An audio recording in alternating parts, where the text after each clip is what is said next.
Yes, guys, I'm Si. Welcome to Cardiff City World. And during this international break, I said we were going to bring you some different types of content just to pass the time, not just all Wales-based. We wanted some Cardiff content in there. And I'm delighted to do this show this evening, or today, which is something I've been talking about to both these gentlemen and other people. I wanted to do a development sort of update, looking at the development teams kind of show for a while. So I'm delighted to be joined, first and foremost. You'll recognise both of these gentlemen, actually, because they've both been on the channel before in different ways. First of all, Jamie has been on with me a few times, and I've been looking for more ways to sneak him on without him realising that he's suddenly just on the channel all the time. Welcome, mate. How are you? I'm good, thank you. How are you doing? Very good, mate. Very good. Thank you for coming back. And back, yeah, you would have seen a couple of his vlogs last year, which were very good. Also featured Callum O'Dowda in one of them, didn't you? And I think a few others. But he's flying away at the moment with his new social media pages and Facebook groups about the development teams. It's Martin Davis. Welcome back, mate. Thank you, Si. Good to be here. You right then. Yeah, that's the way, mate. We're gonna, and I know you're very passionate, Martin, about the development teams. I know you really enjoy going to watch them every week and checking out all the games. And obviously, in times this season, particularly earlier in the season, when it was a bit painful watching the first team, I'm assuming that watching the development team gave you a bit of a respite from the doom and the gloom, mate. Yeah, I have to say, during the last, 3 or 4 seasons, that's been the scenario side. They really have, respite is a good word, and I've probably, in all fairness, had, just from a football perspective, I've enjoyed the football at development level more than the first team, but it's obviously different pressures involved, but yeah, but very much the scenario. Yeah, I used to watch a lot of development football. It's just as my kids have got older, so particularly the older two have obviously moved out now. Like, it's become, I've certainly not watched as much as I would have in previous years. I do try and I keep an eye more on the 23s, but I know you guys watch the 18s and some of the others. I think first and foremost, let's start with the hot topic, really, because it seems like I end up having to answer questions about it on a weekly basis. Every man and their dog, Jamie, thinks that Reindorf should be at least on the bench due to his form and I think probably his cameos in the EFL Cup as well, with his energy and his pressing and stuff. They feel like he could offer a little bit more maybe off the bench than certain first team members. Do you subscribe to that, or where do you stand with that?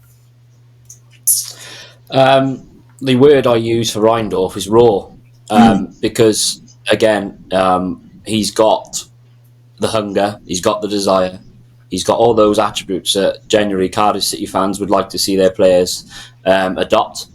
But it is a big step, maybe out of desperation for the fact that the first team strikers are not playing particularly well, that we've got that caveat for wanting the next best thing at the club to come through, and that being Reindorf.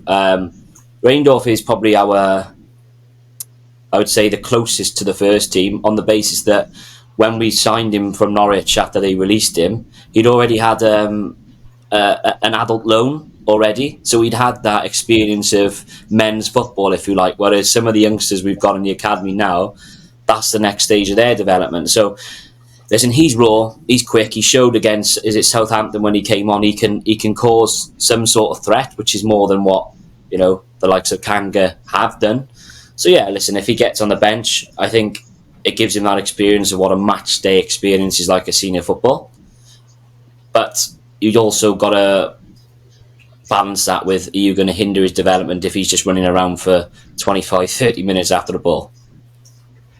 Yeah, I think for me, I sort of stood somewhere in the middle with it. Like, I was kind of like, if the people like Darren Pearce obviously spent a lot of time with him, the 23s managers, Omar Risa, the people who are watching him play and train every day, if they don't think that he's ready or that he should be on the bench all the time, then maybe there's a reason. But then I also made the point that sometimes the players who you think are ready, when they make their first team debuts, it doesn't happen. And then other times there's a player who gets chucked in because of injuries or something like that, and they didn't think he was ready, and he just takes to it like a duck to water. Sometimes it can just be the circumstances. I have to say, for the first time, so I've been a bit reserved with it, and I've kind of said, well, there's probably a reason if people don't think he's ready, it's unfair to just chuck him in.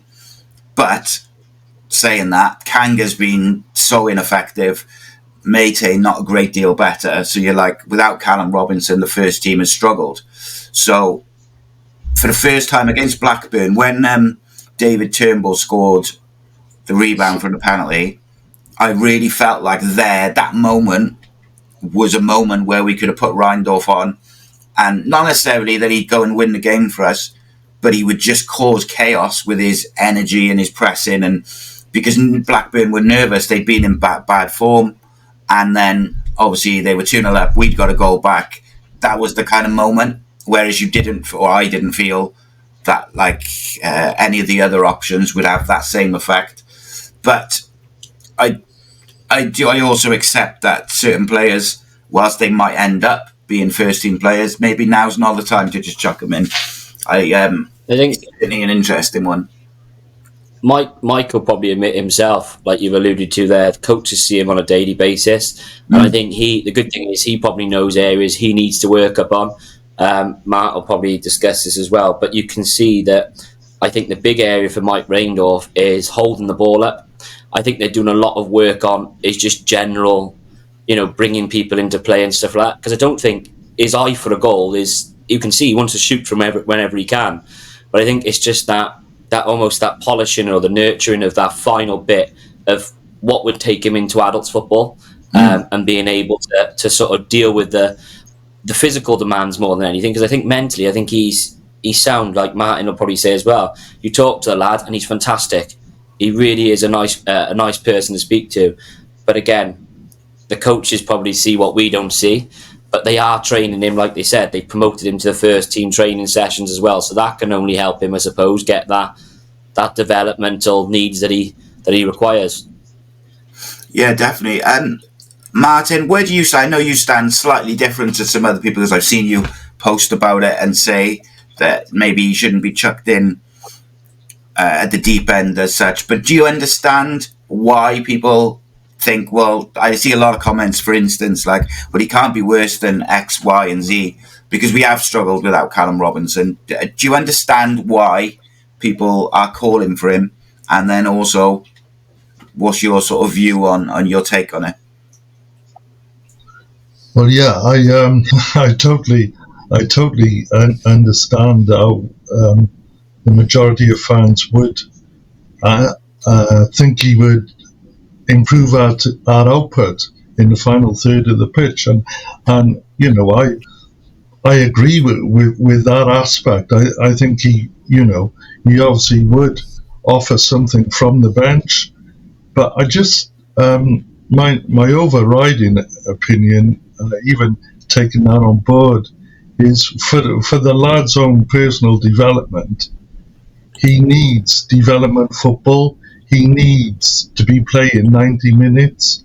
because as Jamie has alluded to, he has many great assets and assets we don't have at first team level, but there are other parts of his game, holding the ball up that Jamie mentioned, and his decision making. He's raw. He very often at development level he makes the wrong decision, and I think you mentioned, Si, the fact that currently development manager is at first team level and he's still not getting in a 20-man squad, that speaks volumes. And I think for the lads' own personal development, the usual thing is they start the season off, with the 21s. If they're good for the beginning part of the season, they then facilitate loans to men's football, and then they see how they cope with the physicality of that. And then if the second half of the season goes, they're ready, for the following season. I just think, Reindorf, he could come on, he could score, he could miss a sitter, but I think fans would be like tolerant. But then you've got like the social media aspect of things, where we've seen even the manager taking himself off social media. Now imagine that for a youngster. And Mike, he's a lovely lad, as Jamie said, but he's quite shy and stuff. And I think you've got to be very, very careful. I know his desperation for having alternatives up front, but I'm with the club on this one. I think they should err on the side of caution. Yeah, I think so. And I think, look, even just using another example, you look at Joel Colwell, there's a lot of people, including myself, who was wondering whether he could be an option as a first team player this year, because he's so highly rated. He's such a good footballer. He's so intelligent. He's aggressive, all the rest of it. The thing for me last year is I felt like he looked a little bit lightweight. Not small, because I don't think you have to be big in today's football, but in terms of his, almost like his, I don't mean this in a disrespectful way, but almost like his man strength hadn't quite come in yet. He just didn't quite look at it. But then you look at him when he came back from the summer, he looked like he'd filled out, probably been in the gym and stuff like that. But then it was a decision. Would he be a better as an option off the bench who plays 15, 20 minutes, maybe every 4 weeks? Or would he be better going to a men, somewhere else and playing men's football week in, week out? And he is absolutely flying. And having a season playing men's football at Cheltenham, if he does see out the season with them, because I still think there might be a chance he comes back in January. But ultimately, I think for his development and for his long-term Cardiff career, he was much better off playing week in, week out for Cheltenham. And interestingly, I'm speaking to a Cheltenham fan tonight about, a little bit of a scout report, if you like, on how his season's gone. But I mean, on paper and the highlights I've seen, it looks like he's excelling. Jamie, do you expect with Reindorf, do you think we're more likely to see him go out on loan before we see him in the first team? I personally think, yeah. I think they're probably giving him, like I said, that exposure, that taste of what it takes to be in training every day and what have you with the first team. You only have to look at the likes of, say, of Raheem Conte, who was showing glimpses whilst playing for the first team, who've now, been loaned out to Woking, and people were raising their eyebrows as to why.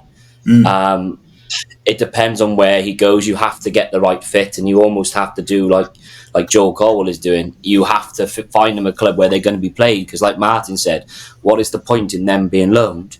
Albeit it'll give them a life experience to sit on a bench or to feature, say, 15 minutes off a bench when they're playing 90 minutes Monday, Friday, Saturday, or what have you in the 23s. For me, it doesn't.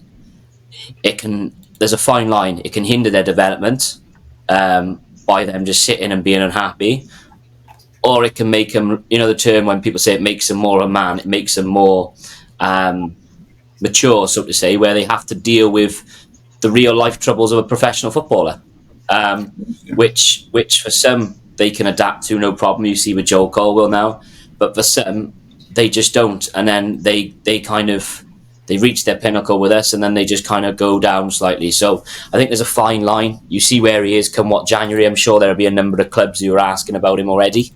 Like Martin's alluded to, you only have to go down a 23s game and you see a number of clubs there watching, because they all need, championship qualified players in the League 1, 2, in the conference. So it's a fine balance, I think. Yeah, I mean, when we did the live event, when I did the live event with Darren Pearce, he was talking a lot, and when I did it, I had him on the podcast a couple of times as well. We talked a lot about like loans and the way it's utilised, and he commented how difficult it is to find, because we all say as fans, it's like, we'll just find him a club that wants him and tell him that if he doesn't play week in, week out, we're going to bring him back. But it's not as easy as that. You can't dictate to clubs that loan players have got to play. You might be able to, maybe if you're lucky, sneak a clause in where he's got to be in the squad or something, but you can't dictate to clubs how much these players play.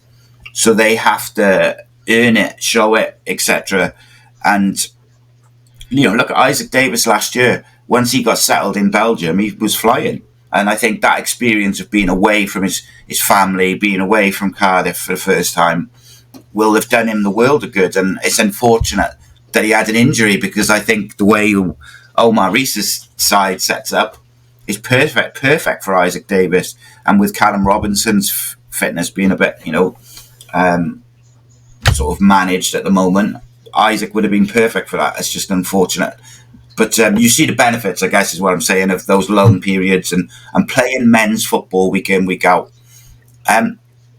Martin, are you someone, I'd say similar to Jamie, you expect Reindorf to be loaned rather than in the first team at any point, barring all our strikers being injured and he's the only option sort of thing, but barring an injury crisis, would you expect him to go on loan before you see him first team regular? Yeah, absolutely. And I've felt all along that that's the next natural stage of his development, and it's what he needs now. I think he's outgrown development football, but he needs he needs the involvement of men's football. And also, I think you mentioned sight is really important. That sometimes going away, living in digs and all that, it all helps develop him as a person. And I think it would, all things being equal, that it would benefit him no end. Martin, another player who I'm super excited with, and I don't think it's a secret, is Louis Giles. I think he's an exceptional footballer. But there's also there's other fullbacks there who are very highly rated. Talk to me a bit about why Cardiff fans should be excited about the young fullbacks coming through, who they are, what they're good at, etc. Yeah, we've got a conveyor belt of left backs in particular. I would say it's amazing how things go in cycles. Currently, they've been mixing things up, and a few of our left backs have also been playing centre back as well, and they've been they're showing how versatile they are. But you're right, I would say Louis Giles is, well, we've obviously got Bacon with the first team squad, but then Louis Giles is come on in the last, 6 months or so. He's like his namesake say Giles that we had on loan 12 months or so. He's very comfy on the ball, and his delivery is first class. He sees the picture very quickly, and the ball comes to him in one touch, and he just whips the ball in. He's very pacey, and that reading of the game is also evident defensively when he's looking across the line and cutting things out. He really is, an exciting prospect, and I can see him, being first team squad material. But then, like in the under 18s, we got Jack Thomas coming through, who's also captain. He captains Wales at under 17s, and he is, I'd say, although he's slightly smaller in stature, he likes the tackling, the physicality side of the game, and he's up and down the wing. He is developing into a smashing player, and he's you can see he's going to be like a leader of men as well. Even watching under 18s games is, lads mature at different times, but you can tell he's got that authority about him, and he wears his heart on his sleeve.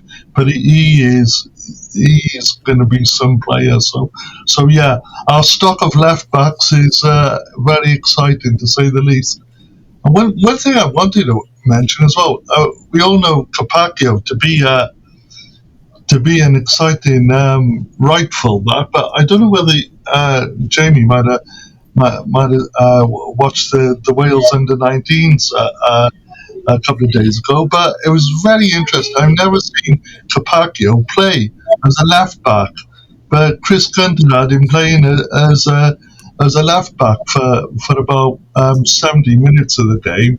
And so Capaccio as well has got that versatility to also play on the left, which I don't know about you, Jamie, but I've never seen him play as a left back. So it was interesting to see him playing on the left for Wales in the week. So yeah, we're the fullbacks are something to be really excited about, lads, because we're doing something really good on that front. If I had to put you on the spot, Martin, and say which one you think is the most likely to be in the first team next, who would you hypothesize might be off that conveyor belt first? Yeah, I think I'd have to go with Giles, purely because he's that bit older, and he's a semi-regular for the 21s. Obviously, Jack is, although he's captain of the under 18s and he captains Wales at his age group, he's obviously that bit younger. They're different players, but I would you would have to go with Louis at this stage of his development for sure.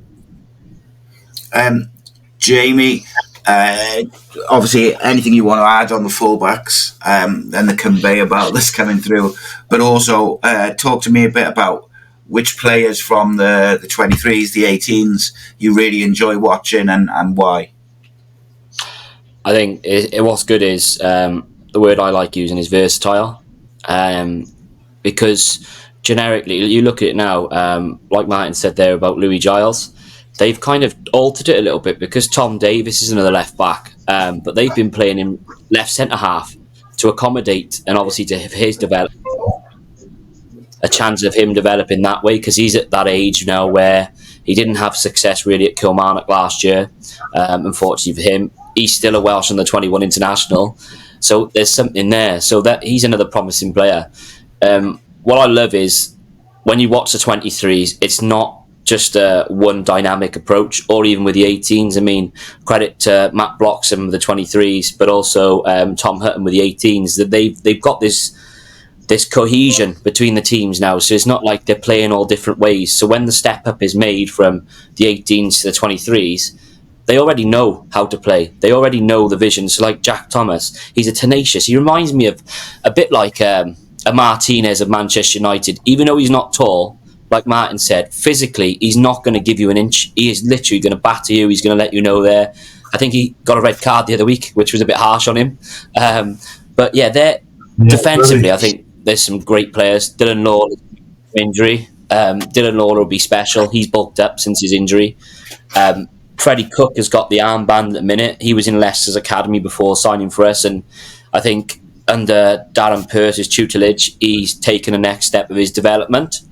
But going forward, I mean, you've got to look at the likes of Trey George. Trey George is, again, someone who is very small in stature, but if you want somebody to get in the pockets and to be confident on the ball, he is a brilliant 10. And, you know, every time Trey George gets the ball, something's going to happen. And then you look at the likes of Tanatsua Nyakayo, I think his name is. Speed. Literally speed, pace. The 23s have got an abundance of players. It's coming to January now where I'm sure, like we see in every year, unfortunately results may change because teams will be taking players. But then, like we said, the rotation of the 18s coming up, with the likes of, let's say, Manny Barton, who's been, you know, scoring goals in the 23s. You look at players like him that they've already made the step up. You know, Jack Thomas is another player I think has been really, really good. Another one is, I think it was Joe Edwards. Joe Edwards has featured a few times and he's looked very, very good. So there's quite a few players that I think people just need to go and watch them. It's free to watch the 23s. I know sometimes it's hard, but it's always on YouTube, the 23s, so keep an eye out on it. But if you can get down before a City game, at home game, and you can go across the Leckwith at 11 o'clock, if you're not doing anything, go and watch the 18s. You know, see some attacking football, see some things that you may not see from the first team, because it's definitely worth it. Yeah, it's the future at the end of the day. It's the future of the football club. Go on, Matt. Yeah, I'd also like to. I'm not sure because the feed went a bit, but our under 21's captain is Dylan Lawler, and he's 19, and he is going to be some player. He's so mature on the pitch. The lad he suffered a bad injury, and he's only just got back in the squad now in the last week. Interesting, even though he's had like about 5 minutes football, but he was still good enough for Wales under 19s on the bench. But to be captain at 19 of an under 21s team just shows what the coaches think of Dylan. He is an all-round leader at the back, and the under 21s have been winning for fun even in his absence. As Jamie mentioned, they switched Tom Davis from left back into the centre back role alongside Cook.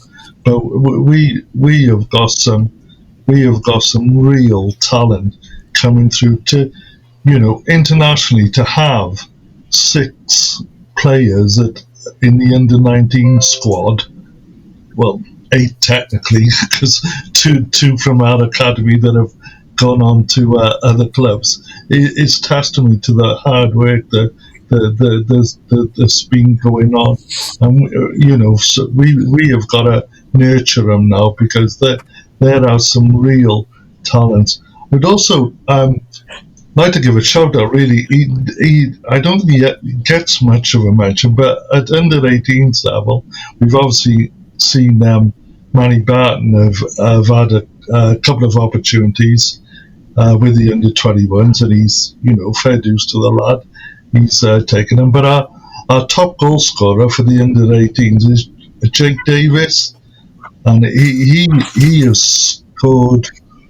He's scored 6 or 7 goals already this season. He's tall. He reads the game fast. He's composed. It can't be long before he gives. If we're talking that Reindorf is potentially going to be loaned and stuff, I can see Jake getting an opportunity with the under-21s, because he is. I think he is some. It's all. We've got some great defenders coming through midfielders, but like fans generally like to know of forwards, and I think Jake Davis is one to watch over the next couple of years. So on the back of what we said, that we discussed about development. I think development happens with different things. Martin alluded to then about Dylan Lawler having a bad injury. There's been a few players that have had that, and like you said, it's not always on the pitch. You've got to develop off it. Isaac Jeffries, for me, gets a big shout out, because he is somebody that, I think it was last year, he suffered a terrible injury, and then when he was trying to come back, he kept getting setback after setback. But Isaac didn't let it faze him. His brother's a professional footballer in the EFL as well. But what he did was, he really put in the extra hours. He was listening to the rehabbing team and so on. And this year, when we talk about versatility, he's been playing right back, he's been playing middle of the park, he's been playing wing. So it's about, I think, it's having that environment, having a positive environment where players can say that we're not a one-trick pony. If you need us to sort of on our CV to say where we're playing or what experience we've had, well, I can play comfortably at left back, I can play left centre half, I can play holding midfielder like a Dakari Mafiko, who's another player I think goes under the radar, yet he's a Welsh international. There's so many people that don't get maybe the recognition, but they don't mind that, because they let their football do the talk. There's so many positives, which is, for many years we've had the question, and Simon, what is our academy doing? Where are they going? Why are we not producing? Well, now, when things are, let's say, a bit more rocky at the top end of the football club, it's nice to have a fallback and look at the academy, and like you say, the carousel of players coming through. It's beneficial, because if they don't sign for us, I know the bugbear is Category 1 clubs nicking players, and I know that is a very big frustration, not just for fans but for people within the club. But the amount of professional footballers that we've nurtured over the years is unbelievable, and Gavin Chesterfield is, as our head of academy, has shown numbers the other week in a fans parliament, and it was, when you hear it and you see it, it's brilliant, but it's not always out there in the public domain. And I think that's one thing I'd like to see, is more communication to tell people the success the academy is actually having. Yeah, 100%, mate. It's one of my frustrations generally with the club is the lack of of communication generally. But that communication is not just about the first team; it's about the club as a whole. And sometimes I think we don't blow our own trumpet enough. Whether it's the academy, I feel like there's certain things we could have done more with regards to the 125 years this year. I feel like they've kind of undersold that a little bit. Like, there's nothing wrong with sometimes talking about your achievements, talking about the things that you are doing in the community and things that you're doing well. But another one which was quite interesting, Martin, was Luke Pearce joined us in July from Southampton. Had done quite well at Southampton, was pretty well, I think he scored 7 and 11 for them in the Premier League 2 last year. He went out on loan to Sligo Rovers in Ireland. I think he's back, isn't he? Sligo. Anyone know Sligo. why? He scored against Brentford for the first team the other day in the behind the closed doors friendly. Yeah. So why did we recall him, or did Sligo send him back? Yeah, Sligo season has finished now, so it's I think it's just like a natural end to his loan. I didn't I didn't appreciate their season was over now, and when I got a heads up that he was playing against Brentford, and indeed, as Jamie just mentioned, he scored as well. I was, that come as news to me. I know. I'm pretty sure when he landed from Southampton, he played one friendly or two maximum, and then he got his loan.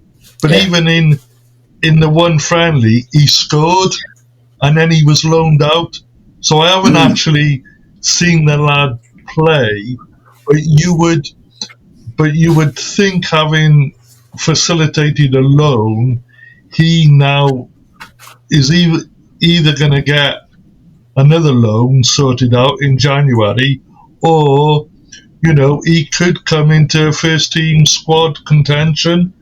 Given our issues up front, it's going to be an interesting dynamic now to see what they do with the lad. Whether, because we tend to play one up front in the 21s, which obviously like the Reindorf is doing. So it'll be interesting now to there be good competition for the pair of them, or which one of them potentially gets into the first team squad. Yeah, I think. Go on. I was just going to say the interesting thing with Luke Pearce is I was speaking to someone from Southampton, and he's very, very highly rated and well regarded up there. They were the person who I was speaking to, who was kind of involved within the system, said he was disappointed they let him that he left. So it'll be interesting whether after a loan in Ireland, I'll just have a look now how he did while he was out there, but. It'd be interesting if he does end up being around the first team or another loan. Yeah, two goals in 11 games, and one assist. So not a bad. When he came in from Southampton, I think.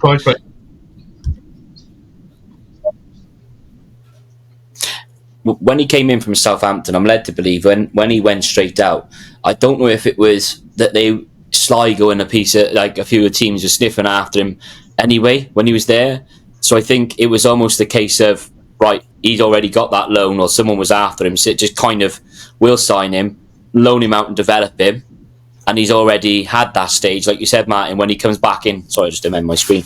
When he comes back in, say now at the end of the Irish season, that's a league that, let's not forget, is getting a lot of publicity, is getting good crowds. So he's playing in a good level. He's probably getting more crowds than he would at some League 2 grounds in National League. So, and it's not easy. It's not exactly if you're going down a couple of miles away. You're going over to Ireland. It's a different way of life. So it ticks so many boxes for him to go there.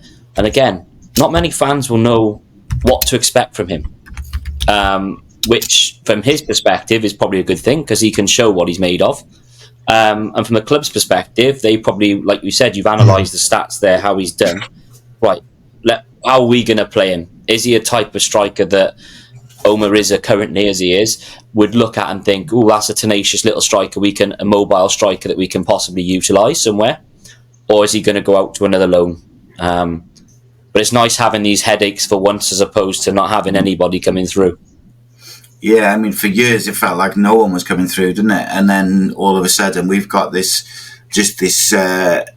group of players, but it feels like we've almost got like a group that are pushing for the first team, where, whether it's Reindorf, whether it's Pearce, whether it's Joel Colwell when he comes back, Raheem Conte, and then you've got like the Louis Gileses of the world and Dylan Lawler and these people who are going to be pushing over the next year or two, and then there's another group under that, and I'm sure there's another group. I know the under 16 level, the under 16s group is very strong because they it's my son's age, so I'm sort of familiar with a couple of the boys, and they're quite a strong squad. So again, next year that'll be even stronger because they'll bring in players from the Category A teams and all the other teams around the country. You see a lot of movement, don't you, that around this, just after Christmas now, what is under 16s there's like there's movement all over the country because teams can sign players from wherever. Basically, I think is the gist of it. So, do they play many, Martin? Do they in the under-18s? Will you see many under-16s get a chance to step up into that under-18s group, or do they tend to stick more with the under-18s players? No, they seem to have a policy where they like to expose them to the higher age groups. They do it at all levels. I mean, our under 21 team is basically like a under 19 team, and then our under 18s have got like a lot of younger players. Certainly, the second half of the season, they like to expose them to see how they cope with the. It's really they've all got the technical ability when they're playing up an age group, but it's more the physicality, even from under 16 to under 18. Although it's 2 years, the physicality of some of these lads. I went to watch the under 18s the last home game about 2 weeks ago, and I was sat like right by the players' tunnel, and the players come out onto the pitch, and they're 18 and under. And my God, you want to see the size of some of them? They're like 6'6", and it's just amazing now the size of these youngsters. So they do. I think it's been a common practice for a few years now, certainly from January onwards, to like expose 2 or 3 of them to playing up an age group, and it's a common sense approach, because it's not at first team level it's about results, but at development football it's about the players' individual development. It's not about the results. Don't get me wrong, it's great to see, the under-21s, they're top of the table, the under-18s, I think, are third, but that is good for, like, confidence and all that, but it's about the individual players' development, and obviously getting them through to the first team, which is the end goal. You asked earlier, Si, you said something about the category 1 scenario the fans get frustrated about. Now, I myself, I don't share that frustration. If I'm honest, I'm lucky enough. Gavin Chesterfield up at the new academy complex, he's got like an open door policy where you can go. And I was privy to there was a group of us, and he gave like a seminar of how the infrastructure of the academy is, and well, there was all sorts of everything covered, but when a category 1 club comes knocking on the door now, when we there's 2 or 3 players that we have lost, but they've got a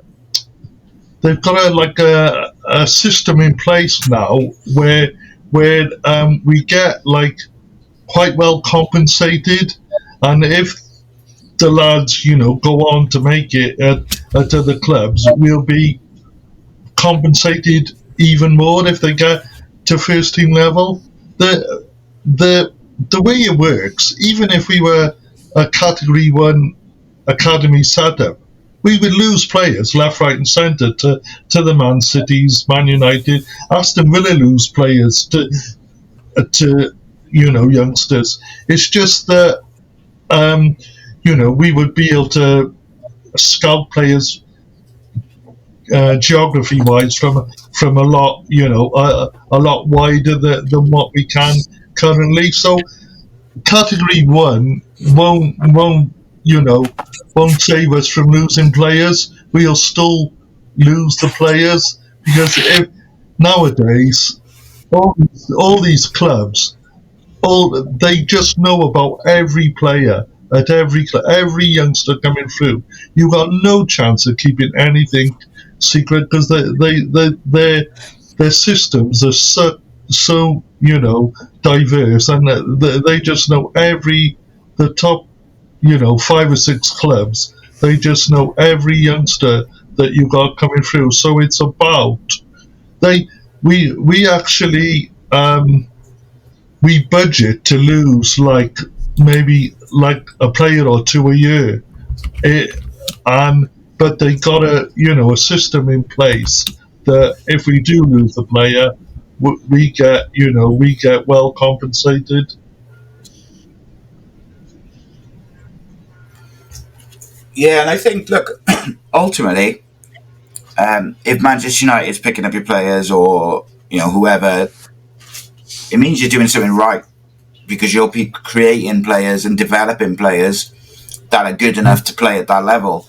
So I tend to agree with you, mate. The way it's set up, I do think is they've got good. We have got good things in place to deal with the fact that you are going to lose probably a player or two a year to those clubs.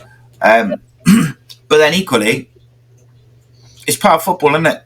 Like all the way up to men's football, your best players, bigger clubs will come sniffing around them. If Ruben Colwell continues the form he's in now, we'll be talking about it, no doubt, in the summer if someone's going to come in for him.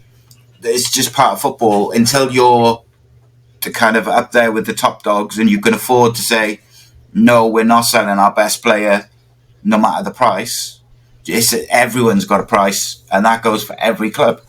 It's kind of part and parcel of football. Just sort of rounding us all off on the development side of things. Jamie, talk to me a little bit about your excitement around the development and what kind of really excites you about it, whether that's just the football or whether it's seeing the future of the club or whatever it may be. Give us a bit of an overall feeling. For me, it's just as a general experience. My daughter, she comes along with me to watch it, and genuinely, as human beings, first and foremost, they are approachable. They are good people. They haven't got these big egos. I think that comes from the top about attitude and application.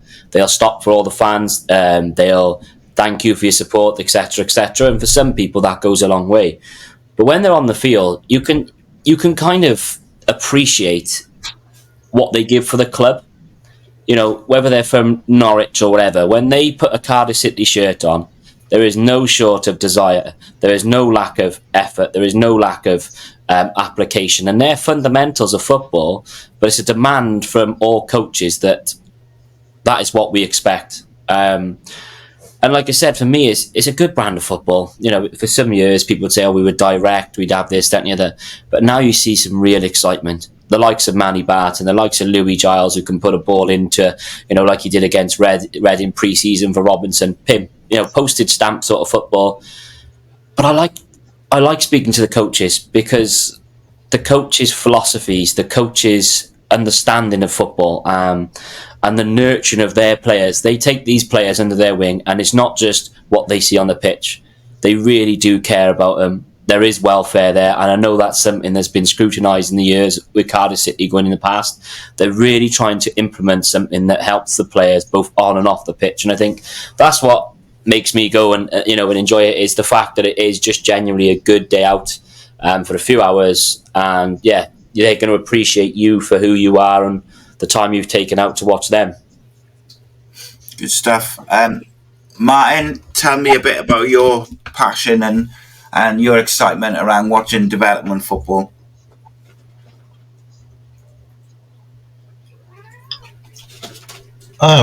Pretty similar to Jamie in all honesty. So it's first and foremost it's the brand of football. I mean the coaches at all level have got us playing in such a way that's so pleasing on the eye, where you can see what trying to do right from the kickoff.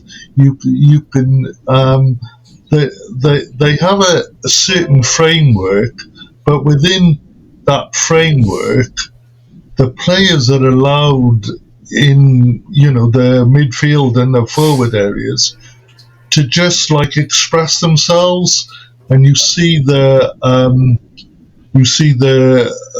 changing of positions and stuff. They just seem so fluid, but within that, you got like wide forwards changing positions, but then there's others in the team then that fill in. It just seems so well coached, and that's the overriding fact factor for me. As Jamie mentioned, there's no egos at all.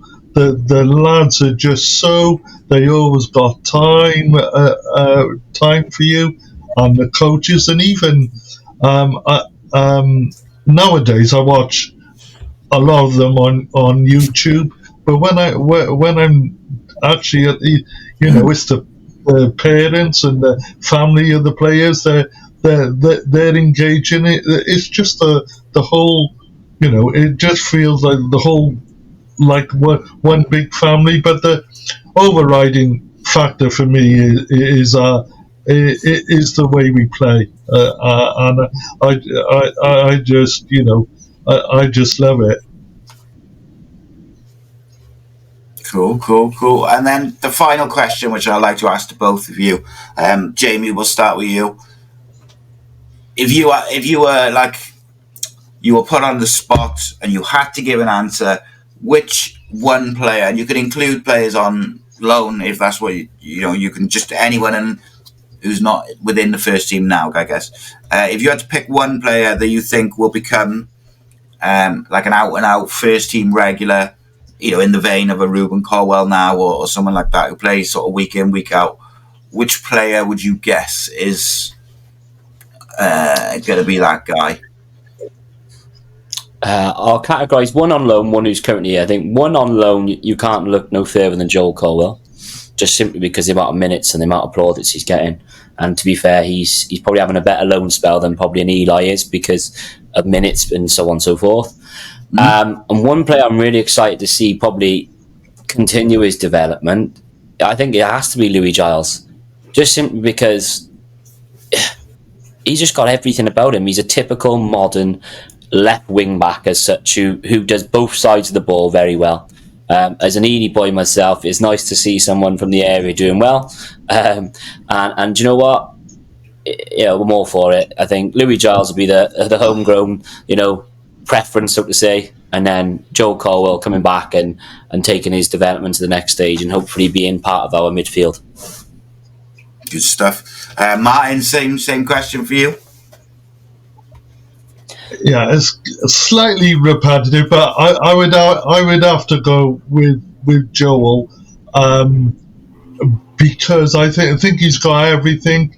He's got the physicality. He's got more physicality than his brother, and I just think he's got the all the attributes to make it. But I'll also give a shout out to Dylan Lawler.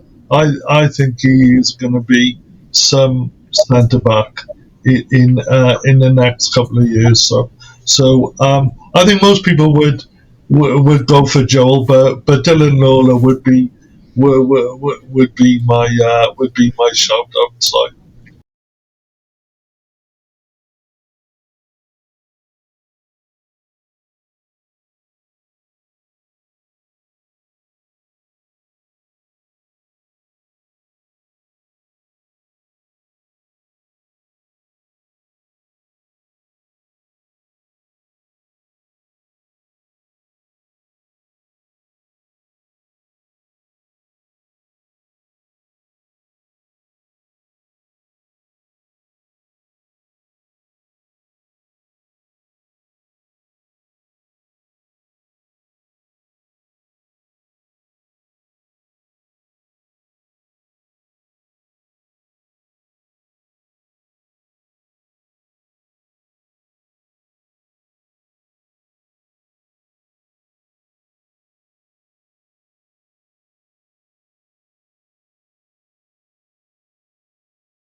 will have seen it pop up on the screen throughout the show.